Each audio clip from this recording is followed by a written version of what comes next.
Bienvenue. Ah, Allez, ça commence. Ça, c'est parce que j'ai pas été sérieux, qu'on ne s'est pas vu pendant plus d'un mois, que je vais être obligé de reprendre les cours à la paracha de Noir. Donc, le téléphone ne veut pas. Mais on va y arriver, c'est sûr. Voilà.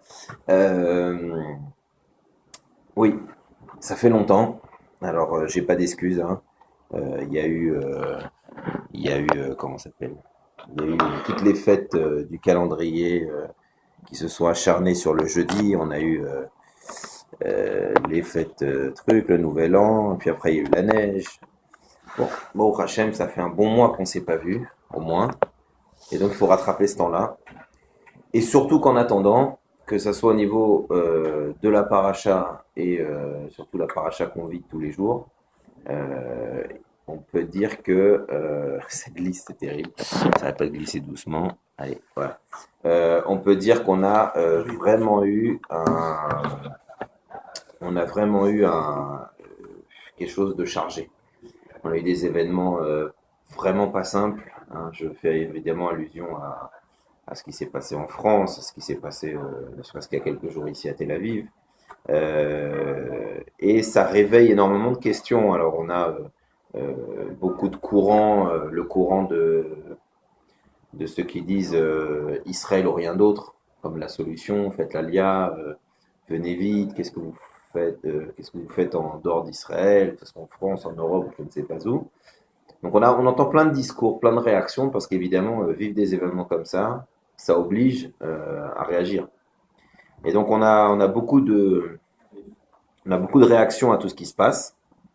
Et en réalité, d'abord puisque c'est la Iloula de Rabbi Zouche de Napoli, qui est un très très grand chassid, quelqu'un d'extrêmement spécial, qui était connu pour son humilité. Une telle humilité que même si c'était pas forcément sa spécialité d'être un grand lamdan, quelqu'un qui apprend énormément et qui étudie énormément, il était tellement sérieux et humble que quand il avait une question ou un texte qu'il ne comprenait pas, Gauche se débrouillait pour faire venir la personne qui a écrit le texte de façon cachée ou dans un rêve pour que la personne lui réponde à la question qu'il avait.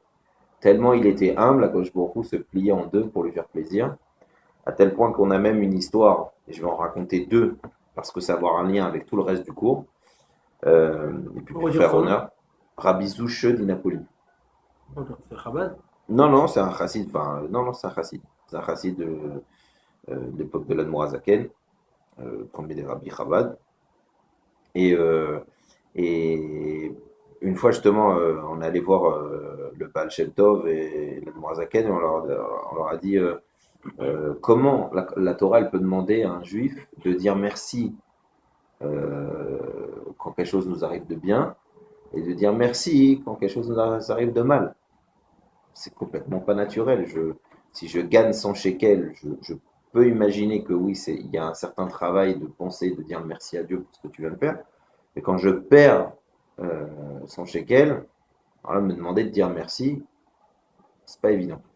Et là, je parle que de choses matérielles. Imaginons, Chas Shalom, avec tout ce qu'on vit en ce moment, comment demander à quelqu'un de dire merci pour la naissance d'un enfant et dire de la même manière merci pour le départ de quelqu'un qui lui est cher. Ça paraît être impossible. Et justement, pour répondre à cette question, on leur a dit, ben, si tu veux une réponse, va voir Rabbi Souché, il va te répondre. Et donc c'était deux frères qui ont posé la question, sont partis dans le village où Rabbi Souché habite. Ils ont tapé à la porte, il neigeait, il faisait froid, ils sont entrés dans une maison avec le strict minimum, alors le minimum de chez minimum. Ils ont vu un monsieur Rabbi Souché avec un visage éclairé comme ça, d'une joie extrême, etc. Et ils lui ont dit, écoutez, voilà, on vient du Baal Shem Tov, et, euh, et il nous a demandé de vous poser la question, cette question. Comment on peut dire merci pour quelque chose de bien et de la même manière pour quelque chose de pas bien.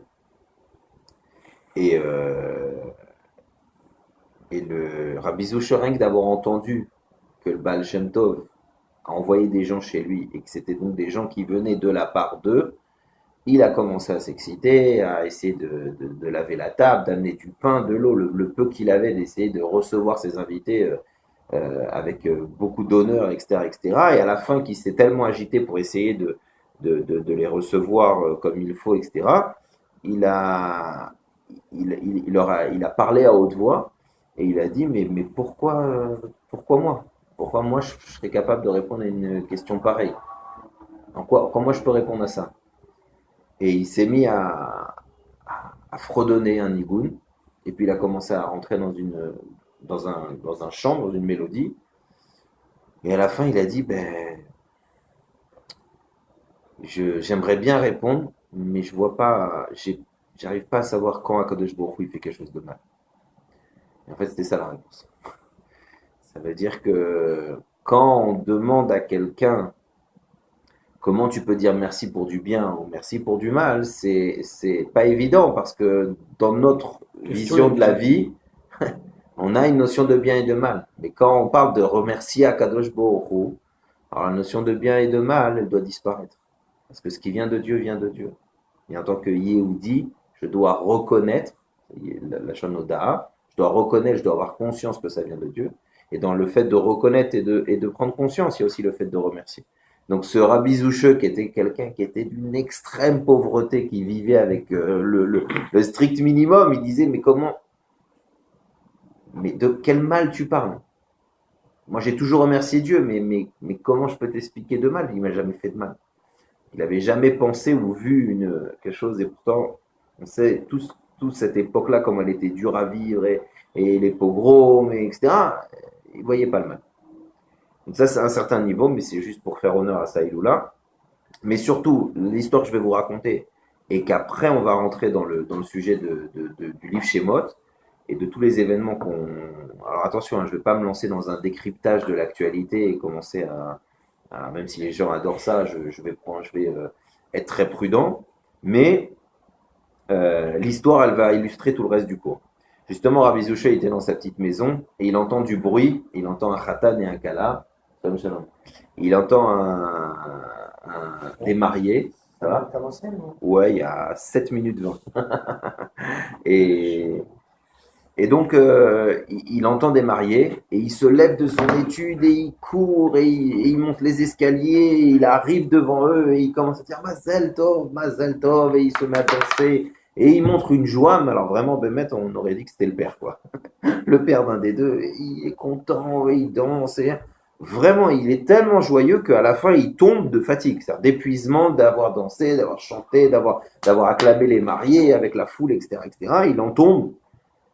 Et quelqu'un qui le connaissait autour dit Rabbi, pourquoi cette joie comment tu. Il dit mais la joie, c'est ce qui est le plus important. C'est la mitzvah de Khatan Dekala. Il faut les réjouir. Il faut faire simcha.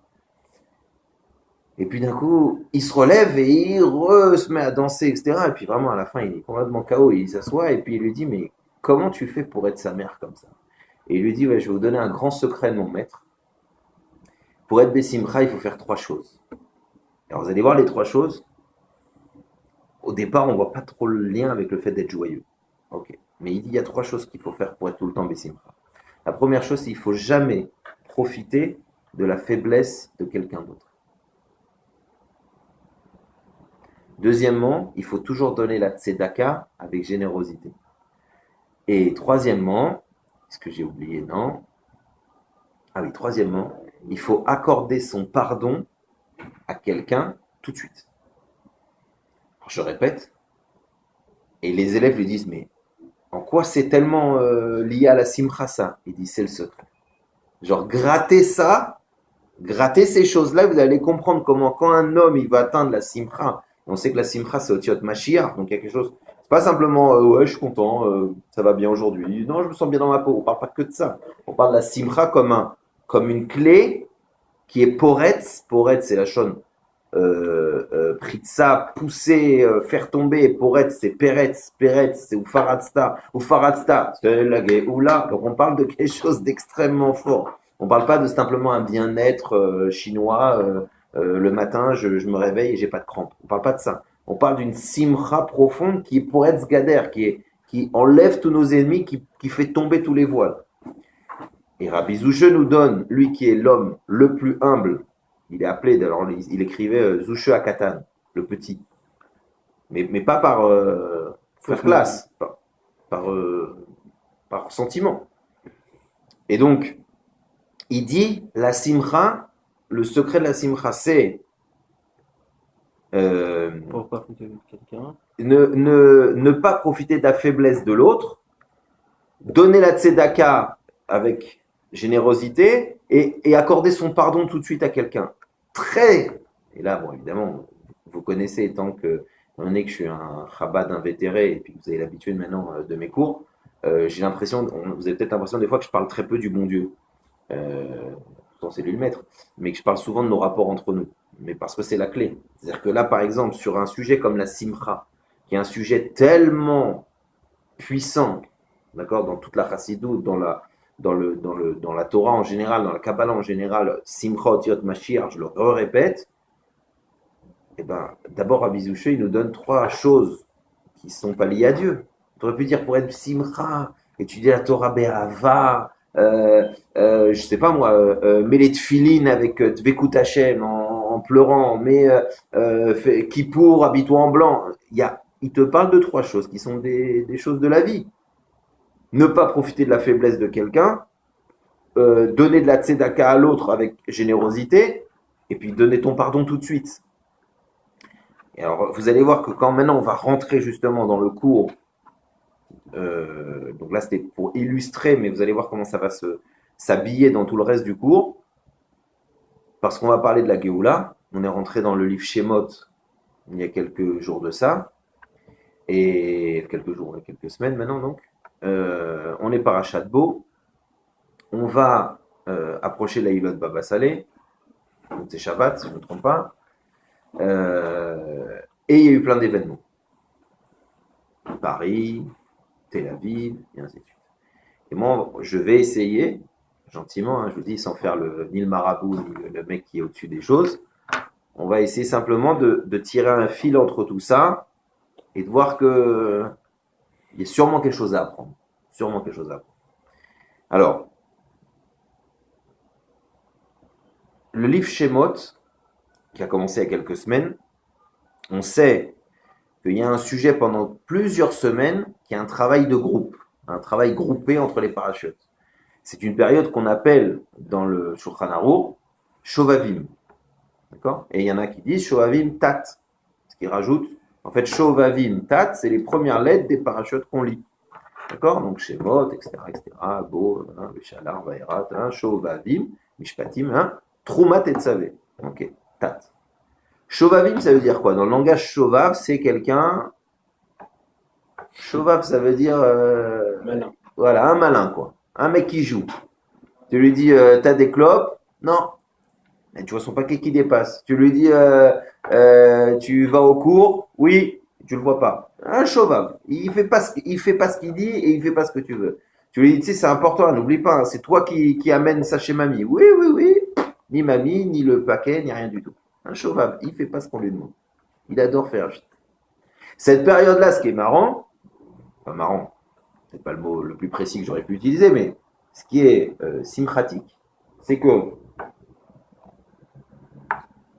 Shovavim, ça vient au moment du livre Shemot. Or, Shemot, alors ça aussi, c'est franchement de l'humour juif. Shemot, il appelait le livre de la Géoula. Alors, c'est vrai, mais en fin de compte, pour te présenter la Géoula, c'est quand même le premier livre où on te parle de l'exil. C'est-à-dire que tu rentres dans le livre Shemot et commence l'Égypte, Yosef, les coups, le machin, etc., Paro, là. Donc, petit clin d'œil, le livre de la Géoula, c'est Shemot. Et le livre de la Géoula commence par des parachutes où on te dit fais pas le malin, fais pas le shovav. Et donc, en fait, toute cette partie-là, elle va t'expliquer c'est quoi un shovav? Eh bien, un shovav, c'est chacun de nous, quand on est juif, qu'on est dans ce monde, que Kadosh Baruch Hu nous a donné un rôle, un travail et un endroit, et qu'on ne veut pas agir, on ne veut pas être là où on doit être, on ne veut pas faire ce qu'on doit faire, et on ne veut pas avoir notre identité. Et vous allez voir comment ces trois choses s'habillent évidemment dans les trois conseils de la Simcha de Rabbi Zouche, et vous allez voir comment, sans faire trop grincer des dents, eh ben, tous les événements qui nous sont arrivés, il y a des clins d'œil, même s'il y en a qui sont vraiment pas agréables, il y a des remazim, il y a des simanim. Akadosh Baruch Hu nous dit, soyez pas chauvaves. Ça veut dire quoi? Premier exemple, on commence par le début, même si, évidemment, je rattrape le temps perdu. Alors, je ne reviens pas à Noach, hein, je vais juste revenir à Shemot, mais Shemot, c'est le début de l'exil. Mais Shemot, c'est aussi la Géoula, le livre de la Géoula. Et Shemot, c'est le nom du livre entier, où il y a toutes les autres parachutes. Donc Shemot, c'est quelque chose de puissant, a priori. Les noms. Or, j'ai besoin d'un nom à partir du moment où je considère quelqu'un d'autre. Si je vis tout seul, j'ai pas besoin de m'appeler. D'accord? Donc d'abord, c'est très important. Parce que l'exil, ça va être mon rapport à l'autre, mais la Géoula, c'est aussi mon rapport à l'autre. Donc ça revient à ce qu'on a dit sur Abizouche, qui comprend que la Simcha, le Mashiach, il va venir pour délivrer le monde, mais de quoi? Akadosh Baruch Hu, il est dans ce monde. Alors bien, pas bien, t'es content de ce qu'il fait, t'es pas content, tu dis il est plus là, tu dis il est méchant, tu dis c'est un bon Dieu, tu dis il est top, appelle-le comme tu veux, tu dis Allah Akbar, ce que t'as envie, mais il est là. Mais par contre, Mashiach, il va venir donner un éclairage de pourquoi il y a ce rapport-là entre Dieu et son monde, entre toi et le goy, entre... Là, il va éclairer les rapports. Et donc les rapports, une des choses dont j'ai besoin pour avoir un rapport avec l'extérieur, ou que l'extérieur ait un rapport avec moi, c'est mon nom. Donc l'exil ou la Géoula passe par mon identité, le nom. Or, et on va commencer à rigoler, enfin rigoler, je m'entends, là encore, c'est peut-être pas le mot plus précis parce qu'on parle d'événements qui sont graves, mais on va commencer à titiller notre instinct thoraïque, d'essayer de lire l'évidence des messages d'Akadosh Baruch Hu, parce qu'il y a vraiment des fois, il n'y a pas besoin d'être un grand rabbin pour voir l'évidence de certaines choses. L'identité, le nom, le Shemot, d'accord, vos noms, n'oubliez pas vos noms. Mais ce qui est très intéressant de voir, c'est que Dafka, les noms dont on parle dans les parachutes au début, c'est justement des noms, qui ne sont pas des noms personnels. Je m'explique. Ce sont des noms de tafkid, ce sont des noms de rôle. Exemple, Paro. C'est quoi? Il s'appelle comment? Louis XIV, Louis XVI, Napolésus, Hypertuculus. C'est quoi son prénom? Pourquoi Paro? Paro, c'est un titre. Paro, c'est son tafkid, la bouche du mal. Il va casser la malchoute. Il va utiliser sa bouche pour dire je suis le roi. Donc, en fait, son nom, pourquoi la Torah ne lui donne pas Urcuscus 22? Pourtant, il a un vrai nom, pratique, on va dire. Mais parce que le nom, c'est pour bien t'expliquer, voilà son rôle, voilà son visage. Deuxième chose, Moshe. Moshe, on sait très bien dans la Gemara qu'il a des tonnes de noms, il en a 7, mais que le nom qu'on retient, c'est son nom du rôle. Celui qui a été sauvé des eaux et celui qui va nous sauver. Donc Moshe ne représente pas simplement salut Maurice, ça devient Moshe parce que Moshe c'est son tafkid. Dans la paracha, on voit la même chose avec Myriam et Yocheved. Elle s'appelle Myriam et Yocheved, mais dans le cadre de la paracha quand on parle de pouvoir Véchifra. Pourquoi? Parce qu'elle a le rôle de faire ça, elle a le rôle de faire ça. Avec Rashi qui donne l'explication de chacun des noms. Donc là, on insiste sur une notion que non seulement le nom, ça me permet d'avoir un rapport intelligent avec l'extérieur, avec l'autre, mais que souvent mon nom doit réveiller chez moi un tafkid, un rôle. C'était quoi son tafkid à Aaron? Aaron, il n'est pas appelé au début. Il n'est pas appelé, il a mentionné, mais c'est pas aussi flagrant qu'avec les autres. Et donc, d'abord, il y a quelque chose de très fort dans cette idée, c'est que on doit retrouver notre nom, on doit retrouver les noms de Dieu, et en retrouvant notre nom et les noms de Dieu, c'est aussi son rôle. C'est pour ça, et on avance dans les parachutes, c'est pour ça que un shovav, c'est quelqu'un qui ne veut pas reconnaître les choses, qui ne veut pas mettre les choses à sa place, qui ne veut pas entendre, qui ne veut pas être au bon endroit, qui veut faire sa vie. Ça l'intéresse pas, lui, maintenant, d'accord? Ça l'intéresse pas d'être ton fils maintenant et donc de devoir respecter, de rester à table 4 heures. Ça l'intéresse pas. Il sera ton fils dans 1 heure. Pour l'instant, il va aller jouer, ça l'embête. Il veut pas. Donc, on voit que le shovav, c'est ça son problème. C'est pas qu'il sait pas. Il sait grosso modo. Mais l'obali, maintenant, ça me va pas. J'ai pas trop envie. Tu sais quoi? Je vais être juif, mais tu sais quoi? Laisse-moi faire tchouva dans les dernières années. Tu sais, quand de toute façon, t'as plus rien à faire, autant à la Sinaï, il y a des apéritifs, c'est sympa. Pas au début, t'es gentil, là je suis au milieu de ma vie, j'ai plein de choses à faire, j'ai du boulot, j'ai une parnassa, me bloque pas avec tes trucs, bon, tu sais quoi, et ainsi de suite. Et là, ah, allez, j'ai pas les épaules pour le faire, mais c'est tellement moche que je suis obligé juste de vous faire. Je vous mets une lampe sur quelque chose, après chacun tire les conclusions qu'il veut, même si je vais un peu vous aider. Keshbo, quand il a fait les makotes en Égypte, on sait très bien que ça a duré 1 an. On sait que pour chaque Maca, il y avait 3 semaines où Moshe et Aaron venaient en disant attention, ça va frapper. Et pendant 3 semaines, il disait attention. Et la dernière semaine, boum, une semaine de Maca. Et on sait qu'il y avait une double utilité au Makot. Faire plier Paro et l'Égypte, mais aussi, et j'ai envie de dire, et surtout, réveiller le Ham Israël, éduquer le Ham Israël, donner des messages au Ham Israël pour qu'à travers chaque Maca, ils réveillent leur identité, leur spécificité, leur rôle particulier, la anaga de Dieu, la différence comment Akadosh Baruch Hu, il dirige son monde et il dirige le Ham Israël. Donc c'était une manière de reconnaître, de réveiller ses forces et son nom en tant que juif face à la Maca, et aussi de reconnaître Dieu. Pourquoi? Parce que j'étais devenu un esclave tellement proche de moi que même après tous les miracles que Dieu a fait, après une sortie d'Égypte extraordinaire, dès qu'il me manque mes petites cailles, ma petite truc, et que mon cher Rabbeinu, il nous fait poireauter dans le désert un peu plus que ce que j'avais envie, je regrette mes temps anciens de l'Égypte. Là où Sachakol, j'étais peut-être un esclave, peut-être un mec paumé, peut-être quelqu'un qui avait que, hein, mais je faisais ce que je voulais. Je dis, comment ça? Ouais, c'est-à-dire que je voulais pas prendre mon rôle. Les gens, ils pensent des fois que faire ce qu'on veut, c'est qu'Elou, je choisis. Non, c'est pas forcément ça. Faire ce que tu veux, c'est aussi ne pas faire ce que tu dois faire. Parce que tu peux dire, madame, je fais pas ce que je veux, j'ai ci, j'ai ça, j'ai des. Oui, mais si c'est pas ce que tu dois faire, ça reste ce que tu veux. Ça reste pas la volonté d'Akadosh Baruch Hu. Donc c'est pour ça qu'il y avait tout un travail à travers chaque maca de briser et que Dieu se révèle à nous pour qu'on arrête d'être des esclaves de nous-mêmes ou du monde et qu'on devienne des esclaves d'Akadosh Baruch Hu, qu'on comprenne que c'est en soi un rôle. Et donc,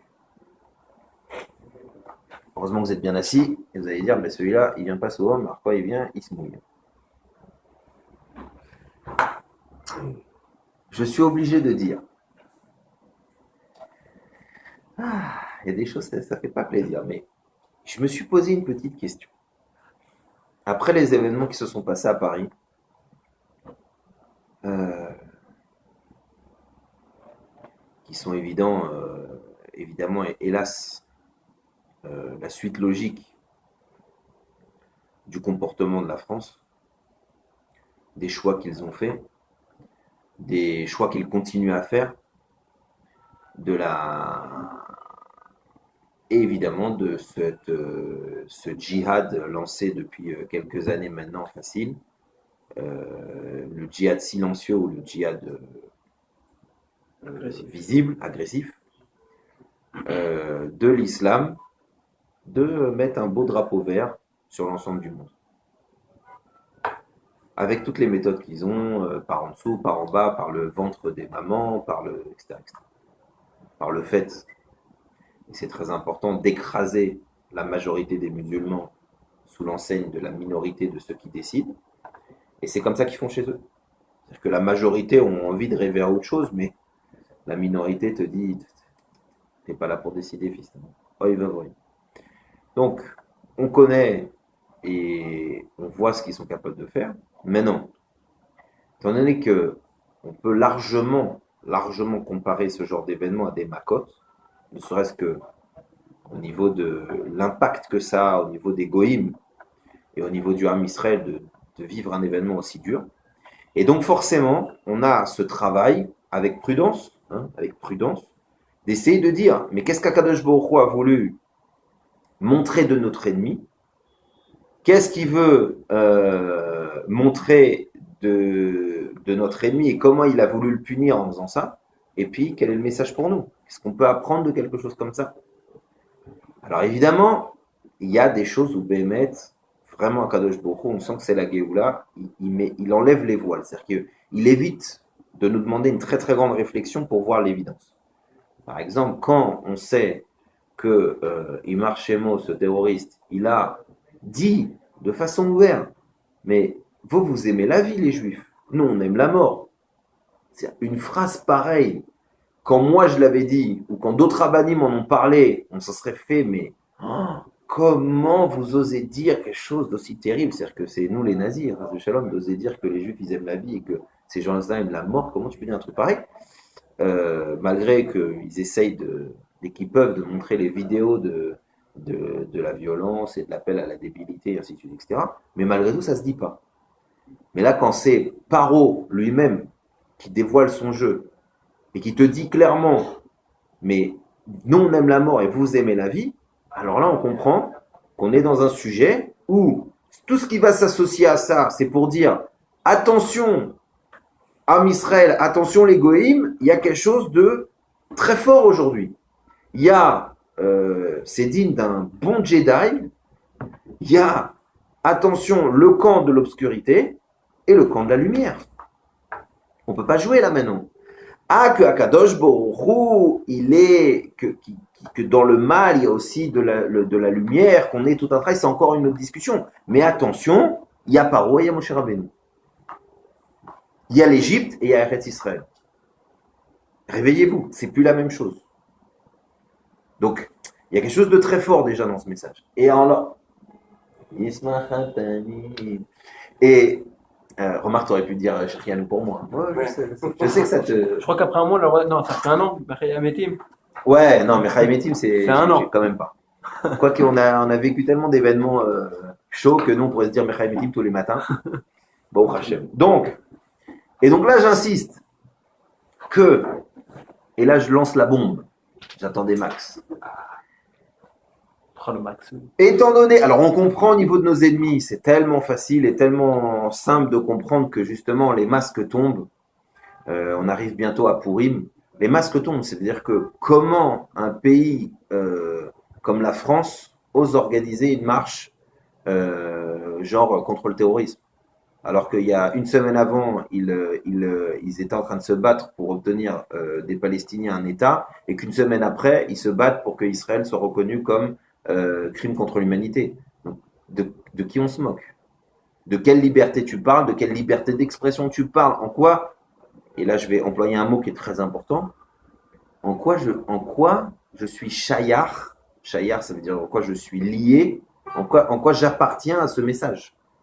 Et là commence la bombe. Donc en quoi je suis Charlie? Makécher. Alors oui, bien sûr, c'est le grand cœur des Juifs, son envie de l'humanisme, moi aussi. J'ai envie d'un We are the world, we are the children. Vraiment, Michael, reviens si tu nous écoutes. C'est vrai. Mais un humanisme qui ne passe pas par Mashiach et des vraies valeurs, alors ça veut dire que Mahmoud Abbas, il a le sourire comme ça, il est dans la première ligne des gens contre le terrorisme, pour la liberté d'expression. Lui, le représentant d'un des, Baruch Hashem, pas d'un pays, d'accord, mais un des représentants de mecs qui, toute la journée, encouragent le terrorisme, toute la journée encouragent la violence, toute la journée encouragent la destruction de son voisin, et il est là en première file. Donc, de la blague. J'ai même envie de dire que s'il n'y avait pas des enjeux, politiques pour Bibi, il aurait mieux fait de rester chez lui. Parce que s'associer à ces gens-là, c'est d'une manière ou d'une autre. Alors évidemment, pour les Juifs, c'était tout simplement un soutien et ça fait plaisir et on est heureux. Mais d'une manière aussi, on peut le voir de l'autre côté, en disant que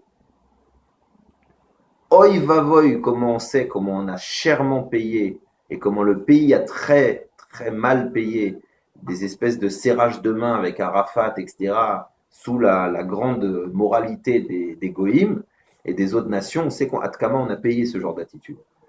Donc là encore, faire venir le pape et qu'il fasse tout un balagan, on paye le fait de ne pas comprendre et de ne pas accepter la définition et les noms qu'on a et le tafkid et le rôle qu'on a. Donc, ce je suis Charlie, il était justement, comme j'expliquais, quand on rentre dans la Shemot, qui est le livre des noms, on te dit qu'une des galoutes les pires, c'est qu'un juif, il perd son nom, il perd son identité, il ne comprend plus quel est son rôle. Alors, autant tu aurais pu dire, bon ben, puisque vous êtes Charlie, vous avez remarqué que Charlie et Israël, c'est les mêmes lettres.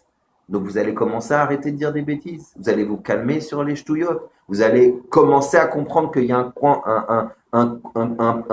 une partie du monde qui s'appelle obscurité, mort, et une autre partie du monde. Vous allez réparer un peu l'égoïme, le mensonge. Vous allez continuer à jouer le paro, donc la bouche du mal. Donc le test, il était pour eux. Le test, il était pour eux. La Maca, à ce moment-là, il était pour eux. Pour dire, Charlie, Israël, tu vois le lien? Tu te rends compte, à Tkama, tu dis des bêtises toute la journée? Tu te rends compte, à Tkama, quand une semaine avant, tu demandes un État palestinien, et une semaine après, tu vas encore dire que Israël fait un crime contre l'humanité? Est-ce que tu te rends compte à quel point? Résultat, non. Vous avez bien compris. Ils n'ont rien compris, ils n'en ont rien à faire, et ils continuent à utiliser, Esav continue à utiliser Ishmaël et Amalek pour nous détruire. Donc, ça, il y a pas de, hélas, il n'y a pas de choses nouvelles dans ce sujet. Mais là où il y avait un test pour le juif, c'est de dire, rega. Je suis conscient de la gravité des événements. Je suis conscient que les gens qui ont tué Charlie, ils auraient pu tuer aussi Monsieur Boutboul. Je suis conscient que de toute façon, c'est ce qui a suivi. Mais est-ce que mon identité, c'est Charlie ou c'est Israël? Alors vous avez vu que ça a mis un peu de temps. On est tous Charlie, et puis après il y avait je suis Charlie, je suis hyper cachère. Après il y avait je suis hyper cachère, je suis juif. Ça a mis un peu de temps, mais on l'a fait. Le switch, il a été fait. C'est-à-dire qu'il y a le juif avec tous ces événements, et en plus évidemment, quand quelques jours après, là aussi pour d'autres raisons, vous allez voir qu'on va rejoindre l'humilité de Rabbi Soucheux, ne pas profiter de la faiblesse d'un l'autre. Vous allez voir comment ça se regroupe tout ça. Je suis désolé que c'est un peu compliqué parce qu'il y a tellement de sujets à mélanger, mais il est vrai et il est assez flippant que si la raison essentielle du départ dans l'urgence de la France, c'est la sécurité, ben le petit clin d'œil d'Akadosh Baruch Hu, une semaine après, de nous faire poignarder en plein milieu de Tel Aviv. Parce que c'est Jérusalem, bon, mais Jérusalem, on sait quel est le fou qui va habiter à Jérusalem. On sait là-bas, d'accord? Mais là, c'est à Tel Aviv. C'est vachement plus embêtant parce que c'est et ton lieu de vacances et ton lieu de truc. Et ce petit clin d'œil, je suis désolé de dire clin d'œil parce qu'on parle de juifs, on parle de ça, mais essayez de.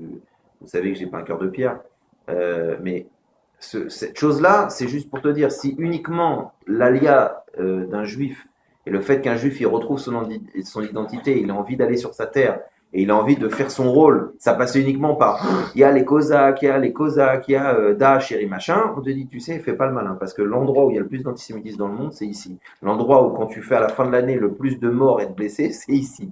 Grâce à Dieu, il n'y a aucun pays qui nous a rajouté pour l'instant. Ici, voilà, il y a tous les 100 mètres. Voilà la Syrie, ils ont fait beaucoup plus de victimes que non, je parle contre les juifs. Je parle des victimes d'antisémitisme contre les juifs. Bon, au Hachem, quand tu fais la liste, chez nous, tous les 100 mètres. En France, tous les jours, tu as une agression. Ouais, mais je répète, tous les 100 mètres, ici, tu as une pierre pour te rappeler qu'il y a eu un attentat, pour te rappeler qu'il y a un truc, etc. Donc, je répète, si l'argument, c'est uniquement Cassos Messire, vite partez, je ne suis pas sûr que Eretz Israël, tu vas bien comprendre les choses. Tu vas bien comprendre le rôle d'Israël. Plus que ça, c'est que les Haramim, les vrais, te disent que fais attention, Eretz Israël, c'est pas la poubelle du monde. Ah pourquoi? Alors si j'habite Miami, c'est Disneyland. C'est Disneyland. Les attentats, ils les voient sur les chaînes télévisées pour l'instant. Alors peut-être qu'ils vont se prendre un tsunami dans un mois, hein. Je ne dis pas, hein. Quand Baruch Hu, il fait ce qu'il veut. Mais je veux dire, Miami, la pression d'être juif, c'est comme quand tu dis, tu sais, il y a les plaques tectoniques, elles bougent. Ah ouais, tu le sais, Mazé, t'en as rien à faire. Et tu le sais pas. Alors c'est la même chose. Moi, j'ai le Rav Dinovitch que je crois souvent. Il m'a dit, je suis revenu de Miami, c'est Disneyland.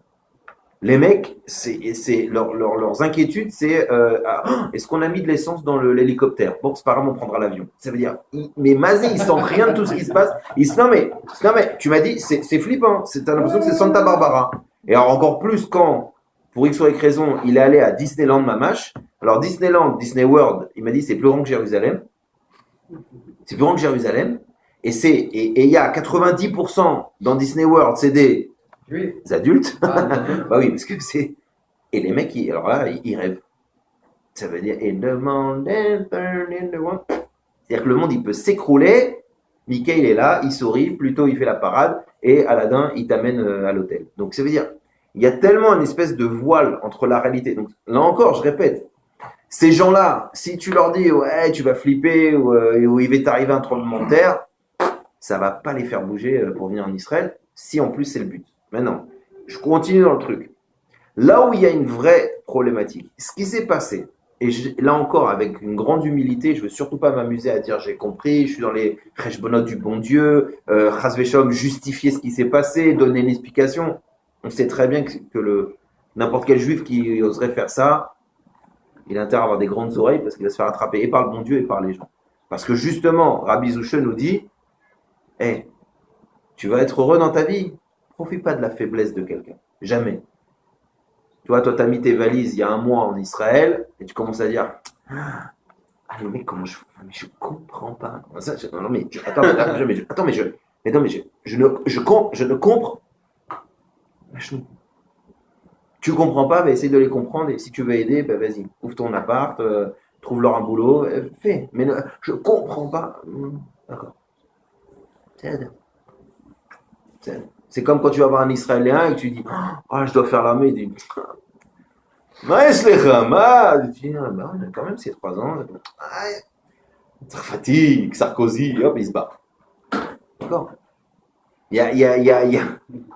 Alors, la faiblesse de l'autre, il y a toujours quelqu'un. Ne l'utilise pas. Ne profite pas de ça. Alors évidemment, tous les gens qui donnent conseil pour faire la lia et tout, c'est pas des gens qui profitent, c'est des gens qui parlent avec leur cœur et leur cerveau et qui disent c'est vrai, il faut se bouger.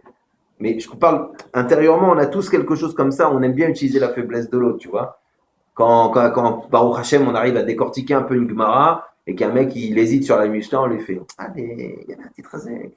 Ah ouais, évidemment. Maintenant, si tu vas dans un cours où le roche à Ir c'est Baba Salé, tu vas y arriver comme un âne, tu vas regarder, et puis quand on te pose une question, tu regardes le plafond. Donc, n'utilise pas la faiblesse de l'autre, elle n'est pas intéressante la faiblesse de l'autre. D'accord. Maintenant, là où c'est intéressant, donc on a compris vis-à-vis de nos ennemis, on fait descendre les masques. Mais vis-à-vis de nous, vis-à-vis du Ham Israël, je suis obligé de vous faire. J'avoue que j'ai peur, mais je suis obligé de vous faire remarquer, j'espère que vous l'avez remarqué de vous-même, mais que à Kol Mina Shamayim, d'accord, si dans les Makot, on décortique pourquoi la sauterelle et pourquoi Tintel, et, etc., etc., et qu'on arrive à la Parashat Bo, où les 3 dernières Makot, Akadosh Baruch Hu dit attention, autant dans les 7 premières, j'ai fait des différences, je vous ai expliqué, je vous ai mis à l'écart, autant là maintenant, j'espère que vous avez compris, parce que quand on arrive aux 3 dernières, c'est les 3 qui sont liés au Sechel, à l'intellect, pas je veux venir en Israël, j'ai envie, je voudrais, j'ai envie de faire tchouva. On ne parle pas du regesh, c'était les 7 premières midot. Là, on arrive à Tachles, dans ta tête, sauf Maaseh Marchavatri, là, qu'est-ce que tu vas Tachles faire? Et on te dit, là, maintenant, regarde, je te donne des signes, tu les fais, la brioute, ça passe au-dessus de toi, tu les fais pas, au revoir. Là, on passe à un moment où c'est, wow, ça y est, 4/5 vont rien comprendre, 1/5 vont passer l'épreuve. Là, on parle d'un moment qui est crucial, qui est dur. Alors, dans l'événement, j'ai pas envie de dire tragique, machin et tout, parce que ça voudrait sous-entendre que si je dis quelque chose, c'est que je suis pas sensible et j'ai même pas envie de rentrer là-dedans, parce que si quelqu'un peut penser qu'un juif, il est pas solidaire avec un autre, c'est vraiment qu'il fait pas partie du Ham Israël. Mais, le nom, on a parlé des noms, Shemot. Le nom du terroriste qui a attaqué les Juifs en France, il s'appelle Imar Shemo Kouli Bali. Je répète, mais 2 secondes, pour ceux qui parlent. Alors Charlie, Israël, tout le monde sait trucs. Mais personne, ou moins de gens, se sont dit, attends, regarde. Le mec qui attaque, il aurait pu s'appeler Mahmoud Barbada Halbaba, ce que tu veux. Il aurait pu s'appeler Jean-Pierre Dupont, parce que maintenant il y en a plein de Français qui se sentent l'âme d'un djihadiste, l'homme échané. Ouais. Ils sont partis faire le gars. Ouais. Donc Baruch Hashem, il y a des candidats à la bêtise. Mais, je répète, le nom de celui qui attaque la France et les Juifs de France, Kouli Bali. Je fais ce que je veux. Ah, Koulibaly. Kalmachebali. Traduction. Kouli, c'est tout moi. Traduction. Kouli, kol, tout est pour moi, et tout, c'est moi. Bali, ça veut dire, je suis le propriétaire de tout. Koulibaly, tout c'est pour ma gueule. Tout c'est pour moi. Alors évidemment, au niveau des ennemis, on comprend. L'islam a décidé de dire au monde, Russes, Américains, ma grand-mère, grand pays, petit pays, Koulibaly, c'est pour nous maintenant, ça y est. Allahu Akbar, il n'y a pas, c'est où tu te plies, on va te faire comprendre, on veut tout. Et on n'a aucune limite pour ça. Aucune. Donc là, il porte bien son nom, c'est un bon ambassadeur. On va vous faire comprendre que nous, on pense, Alaï, ça y est, djihad, officiel, on ne se cache même plus de ça. Il y a que les savent qui essayent de dire, non, alors, Daesh, c'est terroriste, niveau 4, Hamas, niveau 2, Arafat, non. Nobel de la paix, lui, attention, il y a que qui délire total à essayer de mettre des madrigots, tu vois, combien de falafel dans la... Mais eux, ils disent, non, t'inquiète pas. Oui, c'est ça, oui, Hamas moins, parce que il y a que qui sont fous comme ça, il y a que les goïms pour être assez fous et rentrer dans ce truc. Mais eux, ils te disent Koulibaly, attention. Nous, un attentat, c'est quand on prend une petite Goya de Bretagne, on lui fait 4 gosses. Pour nous, c'est un attentat, hein, c'est une autre manière. Koulibaly, on trouvera toutes les manières que ça revienne vers nous. D'accord? Mais au niveau de la France, au niveau des Juifs, il y a quelque chose de... Oh, il y a un sacré nom dans cette maca. Koulibaly. Tout c'est pour moi.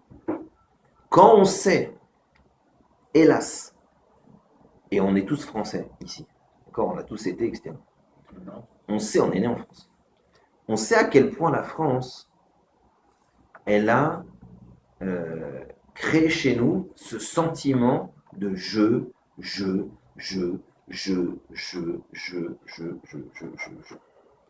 D'accord? Par le fait qu'en France, tu es complètement assisté, par le fait qu'en France, des milliards de choses, chacun il va trouver ce qu'il veut. Mais à part la France, parce que c'est pas les Juifs de France que je veux pointer du doigt, et de toute façon je ne veux pas pointer du doigt, hein, je le prends pour moi. Chacun en a en nous un Koulibaly. De la même manière qu'à l'époque, je ne sais pas si vous vous rappelez, quand il y avait la guerre ici, on avait dit, enfin, j'avais dit, donc tu vois, je suis toujours aussi taré, j'avais dit, Hamas, il y a celui que tu vois avec le Allahu Akbar et qui jette, et il y a le Hamas qui est ici. De la même manière que la Torah te dit, il y a le paro qui se noie ou qui se fait tuer, et il y a le paro qui est là, qu'il faut tuer. Il y a l'Égypte physique où tu t'en vas, et il y a l'Égypte qui est dedans. Donc il y a le Koulibaly qui se prend une tarte par le GIGN, et il y a le Koulibaly qui est là. Est-ce qu'il y a chez moi une notion de Est-ce qu'il y a chez moi une notion de Koulibaly? Je fais ce que je veux. Je veux que les choses soient pour moi. Une des choses, et là encore, je ne veux même pas rentrer dans le débat Alia, pas Alia, etc. Mais une des choses qui est tellement dure quand on fait l'Alia, c'est Israël, qu'est-ce qu'elle me donne? Alors pour quelqu'un qui a fait l'Alia, tu te dis non, qu'est-ce que tu risques de perdre? Je te pose la question de la meilleure manière. C'est plus, sois plus précis dans ta question. Donc nous, on est un peu habitués à se dire que, bon, Hachem, si tu n'as pas un idéal et si tu ne comprends pas que tu vas réveiller chez toi une vraie force, le salklita, c'est mignon. Mais c'est pas, ça suffira pas, quoi. C'est pas, il y a pas. C'est symbolique. C'est symbolique, voilà. C'est beau, hein. Kol hakavod, hein. C'est-à-dire qu'un État qui donne de l'argent pour Kol hakavod, mais voilà. Mais donc ça veut dire que quoi? Ça veut dire que il y a en nous, même juifs, israéliens, tout ce que tu veux, il y a une clipa, il y a une carapace chez nous qui s'appelle Koulibaly. Je fais ce que je veux. Je fais ce qui m'intéresse. Je fais ce qui m'importe. Et ça, tout le monde peut se reconnaître là-dessus. Koulibaly Shacharit, pas Koulibaly Mincha. Non, Mincha, ça me Koulibaly pas. Je le sens pas. On a tout ça en nous. C'est pas les Juifs de France, vous êtes truc. Il y a quelqu'un, on parlait avec quelqu'un de ma famille qui disait, tu te rends compte, c'est vrai que pour quelqu'un qui a mis 10 ans à créer son avenir, à créer son poste, à créer son travail, à créer son truc, purée, quand tu sais, en plus, parce que maintenant c'est pas comme si on le sait pas, que les mecs ils te disent généralement quand t'arrives en Israël, ouais, tu sais, bon, la fameuse blague, si t'es milliardaire, c'est bien, comme ça, maximum, tu seras millionnaire. Donc, t'as l'impression que ce pays, il t'avale, quoi. Boum, il te brise. C'est normal. Parce que ici, voilà, je les trucs. Parce que ici, Koulibaly, en Israël, ça n'existe pas. Qui c'est qui peut oser dire, à part un fou furieux, moi en Israël, moi. Même les chefs d'État, même Ariel Sharon, qui était le guerrier qui faisait baisser la tête de tous les Arabes, le jour où il a dit je veux, je pense que je vais, Gush Katif, bon, lo allez-nous, quoi. Ça veut dire qu'en Israël, le seul Ani, c'est Akadosh Baruch Hu. Et tout le monde va le comprendre. C'est pour ça que même les plus non religieux d'ici, ils te glissent un petit Toda Lael, un petit Bezrat Hashem, un petit Shabbat Shalom. Parce qu'ici, il n'y a pas. Ici, c'est le palais de Dieu. Et le seul Balabaït, c'est Akadosh Baruch Hu. Et ici, tu sais très bien que quand tu fais trop le malin en disant ouais, j'ai trouvé mon système, il dit bsh, ouais, Jérusalem c'est dangereux, Tel Aviv, ouais, mais bon, Haïfa, mais. C'est-à-dire qu'ici, humilité, Baruch Hashem, tu la prends à une vitesse très grande. Quand tu te sens fort dans quelque chose, on te dit t'es sûr? Non, Baruch Hashem, je l'attends plus, ça va, tout va bien. Donc ça veut dire que quoi? C'est-à-dire que c'est en soi, pourquoi? Parce que Israël, ne serait-ce que le pays, il s'appelle Israël, il aurait pu s'appeler Yaakov, il aurait pu Palestinaï, je rigole. Bon, mais Israël, je suis un peu bizarre. Mais Israël, le mot, rien qu'Israël, c'est quoi? Israël, Kol Israël, Arevim Zelazé. Alors, Arevim Zelazé, quand t'es en Chutz Laaretz, c'est bon, on se réunit une fois par mois, on fait un grand dîner parce qu'il y a le Rav Citruc qui vient, on veut lui faire honneur. Mais ici, Arevim Zelazé, le fait qu'on est bon, d'abord, il y a les Arabes pour nous le rappeler, mais ici, à Révim Zelazé, mais alors c'est mamache, quoi. C'est-à-dire, dans un bus, t'as le mec avec la grosse péote, t'as le mec avec les 50 trucs, et ben quand le mec il rentre avec son couteau, ça tape. Ça tape. T'habites à Tel Aviv, t'auras la même blague qu'à Jéru. Tu t'habites dans le sud, bonne chance, ben non, ça tape à Haïfa. Hop, le missile il part plus loin. C'est-à-dire qu'ici, à Révim Zelazé, tu le piges. Il y a une guerre, mais je veux pas, moi, je suis gauchiste. Ouais, ben rentre dans le miklat. Et donc ici, la révoute entre nous, le Shem Israël, il est fort. Parce qu'on vit tous quelque chose. Ici, il n'y a rien. Tu ne peux pas traverser les gouttes. Ici, quand il y a quelque chose qui se passe, tu as beau essayer de dire je ne fonctionne pas selon, boum, ça te revient en boomerang. Pourquoi? Parce qu'ici, le Balabaït Sakadosh Baruch Hu. Donc c'est dur d'être Israël. C'est dur de vivre dans un pays où rien ne t'appartient et puis t'es, alors évidemment, dans le bien, mêlé à tout ce qui se passe, mais aussi dans le mal. Dans le bien, quand il y a 3 enfants qui se font attraper, c'est tout un pays entier qui était truc. On voit bien que Israël, elle a montré pas de façon, pas uniquement de façon politique, mais elle a attrapé de façon émette la Shayahout. Et Bibi, là, il s'est même fait un peu taper sur les doigts quand il a dit, en gros, les Juifs, Israël, pas de problème, quoi. Parce qu'il ne pouvait pas ne pas dire qu'il y a une arrévoute, qu'un juif c'est un juif et que. Mais pourquoi? Parce que je vous rappelle qu'il y a quelques mois, il y avait une discussion ici pour dire est-ce que Israël c'est un pays juif? Ouais. Non. Est-ce que c'est un pays démocratique? Non, juif. L'État juif, vous ne voulez pas l'enlever juif. Ça a été une question. Démocratique. Au départ, il y avait une question sur est-ce qu'on dit État juif. Je vous rappelle qu'au moment de la création de l'État, il y avait toute une guerre. Choisissez, est-ce qu'on dit Dieu, est-ce qu'on dit Tsour le rocher? Enfin, c'est ça la galoute, c'est l'identité. Je ne sais pas qui je suis, je ne sais pas accepter ma place, je ne sais pas accepter mon rôle. Forcément, après, n'importe quel crétin, il dit à la Wagvar. Dieu est grand, tu comprends? Alors que Agadol, Agibor, Anoura, Agadol, c'est Abraham Avinu. C'est nous qui disons Agadol. Agadol Bechesed, Agibor. Agibor, c'est Yitzhak, etc., la Gvoura, etc. Alors, je finis sur ça. Aujourd'hui, quand on sait que l'ennemi numéro 1, celui qui a été mis sous les projecteurs de Akadosh Baruch Hu, Akadosh Baruch Hu nous a fait un clin d'œil. Il a dit le terroriste, je vais l'appeler Koulibaly. Tout est pour moi. Ça veut dire qu'on a une vraie question à se poser. Pas simplement le juif de France qui dit je quitte pas la France parce que j'ai mon boulot, j'ai mon machin. Ça, c'est facile de utiliser la faiblesse de l'autre. Mais attention, c'est la Yula de Rabbi Zoucheux ici. Si tu pointes du doigt quelqu'un, il y a 3 doigts qui te pointent à toi. C'est facile de jouer le beau. C'est facile de dire vous êtes en danger là-bas. Eh ben, prends le bus à Tel Aviv. Je grossis exprès les choses, mais attention. Si toutes ces macotes-là, ça ne vous réunit pas, c'est la plus grave des choses. Si toutes ces macotes-là, tu ne comprends pas à quel point tu es lié à ce juif qui est dans le hypercachère ou à attention. Oui, mais ça peut être aussi un mida mida. Des autres nations qui ne veulent pas justifier nos c'est sûr, on a vu ça aussi. On a vu tout à l'heure. Mesure. La France, On a vu ça. Tout le monde a pris dans la tête. On a vu, on a dit, on a parlé de ça au début du cours, qu'il y avait évidemment les macotes comme Paro qui étaient pour casser Paro, casser l'Égypte, montrer le vrai visage de Paro, et ainsi de suite. Donc il y a ça, évidemment qu'Akadosh Baruch Hu est en train de donner la leçon aussi à ceux qui s'amusent de nous traiter de nazis, à ceux qui, etc. C'est évident. Mais là, je parle pour la Vodat Hashem de nous, parce que tu pourrais dire, bon, Tel Aviv, c'est pas évident, mais bon, en Israël, on est habitué. D'accord ? Tu pourrais te dire ça, ou dire, bon, c'est Tel Aviv, c'est Jérusalem, alors allez, je mets en rouge, tu sais, comme ils font à New York. Ces quartiers-là, n'y allez pas. Ces quartiers-là, n'y allez pas. Mais nous, si on fait ça, on peut pas marcher à beaucoup d'endroits, parce que tous les 20 mètres, il y a une pierre pour rappeler qu'il y a 10 ans, il y a eu un attentat. Donc, ça va commencer à devenir petit, Israël. D'accord ? Donc, le truc, il est que quoi ? C'est que par contre, comprendre que justement la Géoula, la Simcha, avec tout ce qu'on a dit sur Rabbi Zouché au début, je répète, Rabbi Zouché, c'est ça, Iloula aujourd'hui, il a dit pour être Samer, Simcha Ameti, Simcha Otiot Mashiach, les lettres de Mashiach, il faut 3 choses.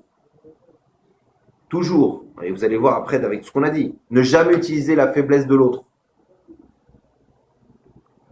Donner la tzedaka avec générosité et pardonner tout de suite à quelqu'un. Ces 3 choses, c'est quoi ? C'est quelque chose qui te brise l'orgueil, qui te brise le koulibaly, te brise parce que c'est... Qu'est-ce que ça veut dire ne pas utiliser la faiblesse de l'autre ? Mais parce que aujourd'hui, Annie, tu comprends ? Je suis ça, je pense ça, donc ça veut pas dire que tu vas pas mettre des règles, ça veut pas dire que tu peux pas dire Juif de France venir, ça veut pas dire ça. Mais fais attention d'où ça vient. Est-ce que c'est parce qu'aujourd'hui, toi, tu as tes petites fesses à Tel Aviv et que tu es heureux ou pas ? Donc, est-ce que tu utilises la faiblesse de l'autre ou est-ce que tu veux donner la force à l'autre ? Quand tu fais de la tzedaka, est-ce que tu le fais des shefa parce que tu es capable de t'arracher quelque chose qui t'appartient et le donner à l'autre parce que tu sais très bien que c'est Akadosh Baruch Hu qui a fait ça, qui s'est arraché son monde et qui te l'a donné à toi. Donc, est-ce que tu es capable de comprendre ça ? Donc, là encore, c'est je casse le inyan de je. Et puis, Birlal, donner son pardon à quelqu'un, c'est quoi ? Si c'est pas l'humilité. Ok, je dois pardonner. On parle entre nous. Donc, ça veut dire que quand, et je finis là-dessus, quand on est face à des épreuves extrêmement difficiles, qu'on n'arrête pas d'avancer à grands pas vers Akadosh Baruch Hu, vers la Géoula, que dans les dernières makot, Akadosh Baruch Hu nous dit des choses très dures. Maintenant que je vais taper, faites attention, il n'y a pas une très grande différence entre vous et les autres. Il n'y a pas une tellement différence, quand je lance une maca, elle part. Donc là, quand on arrive dans les dernières macotes, où là où le bilboul, le mélange entre l'obscurité et la lumière, il est tellement fin. Entre Tel Aviv et Paris, c'est tellement fin. Entre un juif comme ci et un juif comme ça, c'est tellement fin. On ne sait plus les marchavot d'Akadosh Baruch Hu. On ne sait plus. Qu'est-ce qu'il veut, qu'est-ce qu'il vise, qui est fort, qui est faible. Même ça, on ne sait pas. Les secrets d'Akadosh Baruch Hu, c'est puissant. Donc on te dit, n'oublie pas, ne profite pas de la faiblesse d'un autre juif. Toi, aujourd'hui, dans une position, c'est pour l'aider. Donne de la tzedaka avec charité, avec shefa, avec générosité. Donne dans ce monde et pardonne tout de suite. Ne prends pas rancœur. Évidemment, ces mots-là, ils sont très forts. Quand tu vois le déchirement qu'on vit quand tu vois 4 juifs arriver ici dans un cercueil, tu as tellement envie de dire ouais, juif de France, machin. Même s'il faut le dire, mais ça vient de ton amour, ça vient de ton envie de les aider, mais ça vient pas du côté de dire ouais, vous êtes des ânes, vous avez rien compris, vous êtes proche de votre argent et tout ça. Parce que si tu commences à faire ça, c'est que tu penses que tu as une force, c'est que tu penses qu'ils sont faibles. Alors on va te retourner la chose. Je répète, si tu penses que toi t'es pas en sécurité en France, alors on va te rappeler qu'Israël, s'il y a bien un pays où l'antisémitisme, on nous le rappelle tous les jours, c'est ici. Voilà, un mec avec un tout petit couteau, il n'est pas eu Kachikov, avec un couteau, il a fait 10. 4 dans un état grave, en 2 minutes, à 7h30 du mat, en plein milieu de Tel Aviv. Donc, cool, soyez humble. Rabbi Zouchok, c'est ça, là, il était humble. Moshe Rabbeinu, un ave meod. il aurait pu pas profiter, lui qui avait la compréhension de Dieu, la compréhension des gens, il n'aurait pas pu profiter pour mettre des claques aux Juifs, pour, pour, pour les briser, pour choisir. Au contraire, quand même Akadosh Baruch Hu, il en est venu à la résolution de dire « Laisse tomber ces mecs-là ». Lui, il a dit « Mais non, pas un, tu abandonnes. Sinon, tu me jettes à moi. » Donc ça veut dire que oui, on a des idées, oui, on pense peut-être qu'Eretz Israël, c'est bon pour les Juifs, oui, oui, tout ce qu'on veut, mais Rega, soyons humbles. La délivrance, c'est quelque chose qui concerne tous les Juifs. La délivrance, c'est quelque chose qui concerne tous les Goïms. La délivrance, c'est un secret que seul Akadosh Baruch Hu a dans ses mains. Et nous, on doit, avec humilité, décortiquer, supplier à Akadosh Baruch Hu que la Géoula, elle vienne Berachamim, et décortiquer à chaque fois qu'il se passe quelque chose, quel est le koulibaly que je n'ai pas fait moi maintenant pour que la situation demain, elle soit meilleure. Pour que la situation demain, elle ne s'habille pas dans quelque chose qui soit encore dur à avaler, encore dur à passer, et qui renforce a priori le côté du mal, va le côté du bien. Je rappelle que Moshe Rabbeinu, c'est ce qu'il a dit. Au moment où tu dis que j'annonce la Géoula, ça devient 10 fois pire. Pourquoi tu fais ça? Akadosh Baruch Hu lui a dit, arrête Moshe. Je dirais pas, fais pas ton koulibaly, mais arrête de penser avec toi et je peux. Moshe, tout va bien. Je t'ai apprécié, tu te rappelles pourquoi? Parce que tu as été capable de t'occuper d'un petit toit, de l'autre. Arrête d'avoir des certitudes. Arrête de je. Le seul jeu, c'est moi. Le maître du monde, c'est moi. Je décide que ça se passe comme ça. Toi, tu veux arranger les choses? Encourage-moi à que je fasse Berachman. C'est ce que tu peux faire. Encourage-moi à baisser ma colère. Encourage-moi à te donner des possibilités de signes, un peu de sang là, un peu de sang là, pour que, hop, ça passe au-dessus de nous. Oui. Faire doute Israël, oui. Ok. Mais sois humble. N'oubliez pas qu'une des phrases, c'est « Soyez humble, le jour de votre délivrance arrive ». Mais soyez humble. Celui qui pense qu'il a les cartes, il se prend pour Dieu. Et sachez une chose, et c'est très grave ce que je vais dire, tous les grands tzadikim, même les plus grands, qui au moment où ils ont commencé à parler de Mashiach et dire « Ani Yodéa », boum, c'était la fin de leur vie. Il y en a plein que ça s'est arrivé comme ça, et des grands. Il y en a plein aujourd'hui aussi. Bien sûr. Et plus que ça, et je finis juste là-dessus. Acher, Elisha ben Abouya, sur quoi il est tombé? Sur Koulibaly. Que Dieu me pardonne, parce que s'il vient, je vais flipper. Mais pourquoi? Parce que, mais attends, le maître de Rabbi Meir, il a tout compris de tout. Il est immense, à tel point que même après, il dit à Rabbi Meir, hop, Troum Shabbat, reste ici, l'autre est sur son cheval. T'imagines? La puissance, la connexion, la compréhension d'Akadosh Baruch Hu. Mais c'était un peu trop tourné vers lui. Pourquoi? Parce que quand à un moment donné, il est face à une vision, un événement incompréhensible, d'accord? C'est pour ça qu'après, Shemot, Vaera, Beau, on te dit, Beau El Paro, viens même dans le mal. Mais je peux pas. Moshe, je vais t'apprendre quelque chose. Je suis Dieu. Et je vais vous le montrer une fois dans votre vie. Et après, ça sera le Matan Torah. Je suis Akadosh Baruch Hu. Et donc là, c'est quelque chose de terrible parce que même à ce moment-là, je disais quoi sur l'histoire? Acher, merci. Il voit un enfant, son père lui dit va me faire la mitzvah de Shloch Haken, va prendre ses oisillons et viens me les donner. Le gosse, il monte, il fait la mer, il prend, il descend, il meurt. Qu'est-ce que c'est que ce broch? 2 mitzvot rallongent la vie. Respecter les parents, renvoyer la mère, prendre les oiseaux. Le gosse, il fait les deux, quitte sourd derrière. Non mais sans déconner. C'est un vrai juif, ce Elisha ben Abouya. Mais moi aussi, j'aurais dit, quoi? Alors là, hop, hein, alors donc j'ouvre la chemise, coupez-moi les petites piottes, rafraîchissez-moi ici, et en avant. C'est quoi cette blague? Mais c'est quoi cette blague? Il a réagi en juif. En disant, mais attends, mais. Non, il n'a pas réagi en juif. Bah, a priori, tu aurais dit, mais attends, mais. Dieu, tu me dis, tournez à gauche chez Jérusalem, tu tournes, c'est Ramallah. Allô? Il a réagi en juif. Mais, comme tu as dit, le problème, c'est que ça venait. On est dans la paracha de Beau. C'est les 3 du Sechel. Il a dit, je comprends pas. Il lui a dit, c'est Dieu. Il n'y a pas Ani, c'est Ani Hachem. Toi, t'es N. Alors évidemment, je t'aime et je t'ai dit Ani, t'es mon fils. Mais n'oublie rien. Ani, c'est Akadosh Baruch Hu. Personne d'autre. C'est lui le Borov. Et la force du Ham Israël, c'est justement d'être le peuple qui dit allô, c'est lui le boss. Qu'est-ce que vous faites? Et même ce ordure de terroriste, il a été capable de comprendre et de dire mais vous aimez la vie. C'est quoi la vie? Torah Chaim. C'est qui la vie? C'est Dieu. Kadosh Baruch Hu, c'est l'homme qui a amené la mort dans le monde, pas Kadosh Baruch Hu. Kadosh Baruch Hu, il avait fait un monde d'éternité. Donc même cet abruti, dans la bouche de Paro, comme on voit dans cette paracha, que Paro, quand il parle, il se maudit, et ben oui, il a dit le mec, vous êtes la vie, vous êtes l'éternité, nous on est la mort. La brioute, il a signé son arrêt. Lui et tous les débiles qui vont le suivre. Mais ils n'en sont même pas conscients. Mais nous, on a les yeux.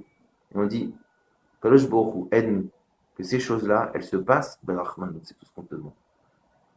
Et si on ne comprend pas, on est prêt à accepter. Mais Berachman, fais ça propre. Pour ton nom, pour toi, pour la grandeur de ton peuple. Mais fais ça Béava. Fais ça en plus, que justement tous ces événements font en sorte que les Juifs n'utilisent pas la faiblesse du système ou la faiblesse d'un autre, que ça développe chez nous l'envie de donner encore plus à l'autre et encore plus à ce Juif qui va passer une semaine en Israël, et que surtout, moi je vais déjà faire en sorte que j'ai rien à me reprocher et que si j'ai fait quelque chose qui n'est pas bon, je pardonne tout de suite. Parce que justement, Ouyodéa, il fait les cheshbonot. Moi je suis pas là pour dire, oui, non, je ne comprends pas. Et là, Bezrat Hashem, on va s'approcher à grands pas de la Géoula.